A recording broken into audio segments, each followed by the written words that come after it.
Bismillahirrahmanirrahim. Assalamualaikum warahmatullahi wabarakatuh. Innal hamdalillah nahmaduhu wa nasta'inuhu wa nastaghfiruh wa na'udzu billahi min shururi anfusina wa min sayyiati a'malina may yahdihil fala mudilla lahu wa may yudlil fala hadiya lahu. Asyhadu an la ilaha illallah wahdahu la syarika lahu wa asyhadu anna Muhammadan 'abduhu wa rasuluhu la nabiyya ba'dahu.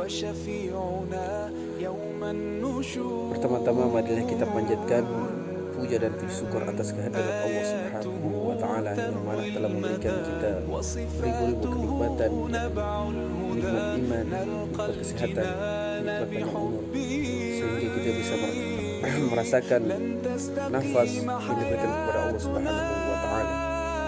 Dan mudah-mudahan kita selalu diberikan kesehatan oleh Allah Subhanahu wa taala, diberikan keberkahan umur dan taat beribadah kepada Allah Subhanahu wa taala. Setiap langkah dunia kita mudah-mudahan dalam ridho dan lindungan Allah Subhanahu wa taala.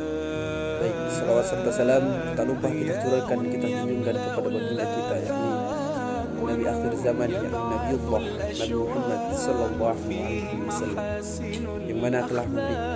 yang mana telah membawa kita dari zaman kegelapan hingga zaman terang, dari zaman kebodohan hingga zaman kepintaran, sehingga kita bisa mengenal ad-dinul Islam yang insyaallah selalu diridhai Allah Subhanahu wa taala, ini ad-dinul Islam. Baik, perkenalkan, nama saya Muhammad Marzuki Kasim dari Fakultas Dakwah jurusan Komunikasi Penyiaran Islam. Insyaallah saya akan membawa apa yang saya pelajari, atau kita sama-sama saya sharing kepada teman-teman semua. Insyaallah saya beri judul ayat pertama surat pertama yang diturunkan dan surat terakhir yang diturunkan Allah Subhanahu wa taala.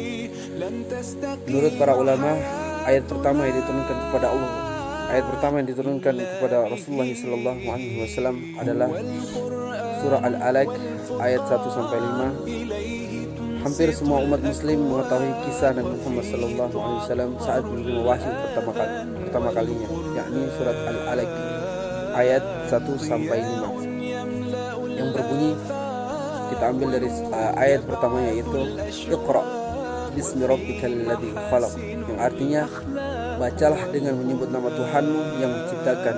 Quran surat Al-Alaq ayat 1. Kan maksud dari ayat ini ialah, wahai Nabi, bacalah apa yang Allah wahyukan kepadamu dengan terlebih dahulu menyebut nama Tuhanmu yang menciptakan segala sesuatu dengan keesaannya.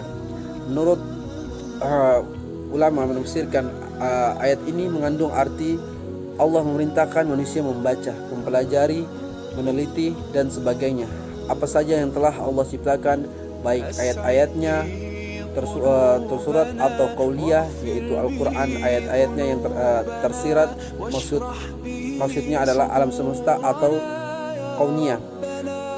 Membaca ini harus dengan namanya, artinya karena Allah dan mengharapkan pertolongannya.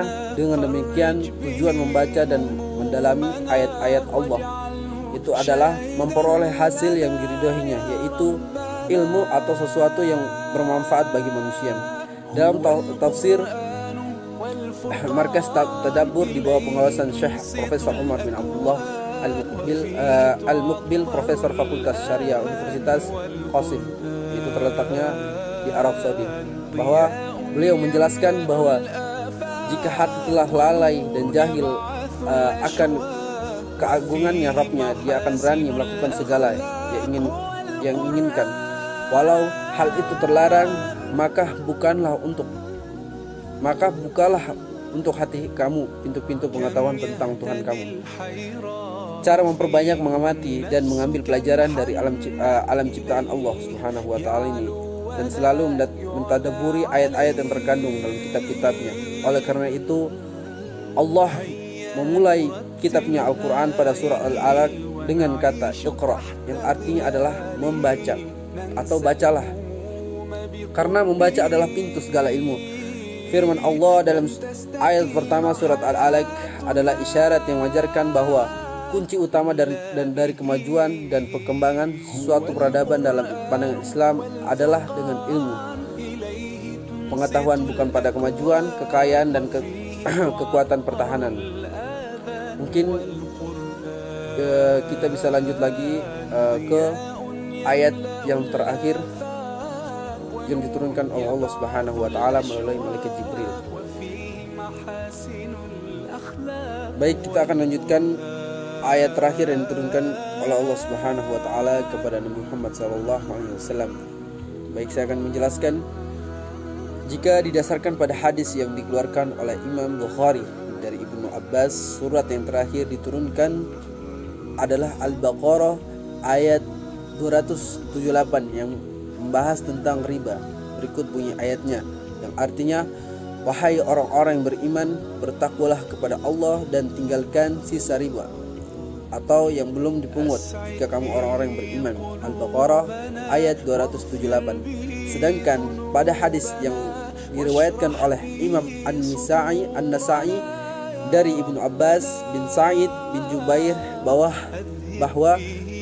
ayat terakhir yang diturunkan adalah Al-Baqarah ayat 281. Dalam riwayat ini disebutkan bahwa surat tersebut turun 9 hari sebelum Nabi Muhammad SAW wafat pada hari Senin 2 Rabiul Awal 11 Hijriah 632 Masehi. Mungkin apa yang bisa saya sampaikan mudah-mudahan mendapatkan keberkahan dari Allah Subhanahu wa taala dan mudah-mudahan ilmunya bermanfaat di dunia wal akhirah. Mungkin apa yang saya sampaikan ada kekurangannya atau kesalahan, mohon buka pintu maaf selebar-lebarnya, dan mudah-mudahan apa yang saya bicarakan tadi atau ada kebenarannya datang dari Allah Subhanahu wa taala. Assalamualaikum warahmatullahi wabarakatuh.